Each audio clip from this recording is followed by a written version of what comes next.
Bi sedema rewşa awartego Sûriyê bi tevahî tê de derbas dibe û Rojavayê Kurdistanê bi taybet rêjeya welatiyên Ereb li navbazara bajarê Qamişlozê de bûye û di nêrîna kesên çavdêr de ku xelkên Ereb ji ber gotu derşwarenînin ew bazdin ew li cihê xwe dimînin û bêhtirî wan karê derxistina sûtemeniyê ji petrola xwecihî ku navçeyên Ereba tê veqetandin ji xwe re kirine jê derek. دیارە انه معیشت راستی زحمتی و چی بونه بنسبت کرد علیم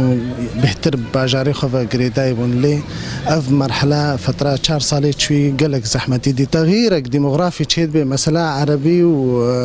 عربی منطقي بهتر خو منطقه ما قرتن بهتر مساله امان انه بهتر تدهش عرب نسبه عرب يعني يجلك محافظات انه حتى عربي محافظه جي بعرض و بهتر هاتنا جريدان جبر نسبه معيشتها وانا بهتر يعني ماديا بهتر بو جبر مساله المنطقه بهتر حراقات هنا مثلا تكرر خب مازوتي وانا مساله تكرار نفطي وانا بهتر هاتنا جريدان کوچبریya welatiyên Kurd û bicehbûn û mana Ereban li beranberî wê metirsiyekê li ser dîmografiya Rojavayê Kurdistanê çê dike ku bi sedan welatiyên Kurd milk û malê xwe difroşin Ereba û koçber dibin. سر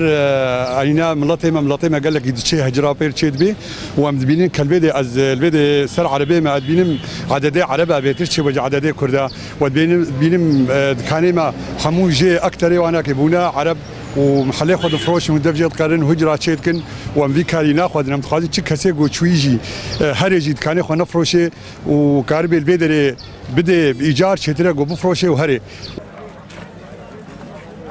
Diyara sê salên dawî de hejmareke mezin ji Kurdên Rojavayê Kurdistanê û ji ber zehmetbûna jiyanê koçberî Başûr û Bakurê Kurdistanê bûn û niha roj bi roj bicîbûna Ereban li navçeyên Kurdî metirsiyekê çê dike. Diyardeha zêdebûna rêjeya Ereban di navbazara bajarê Qamişlo de bû tiştekî berçav. Di dema gorojana hejmarek ji nişteciyên bajarê Qamişlo yên Kurd ber û koçberiyê vediçin.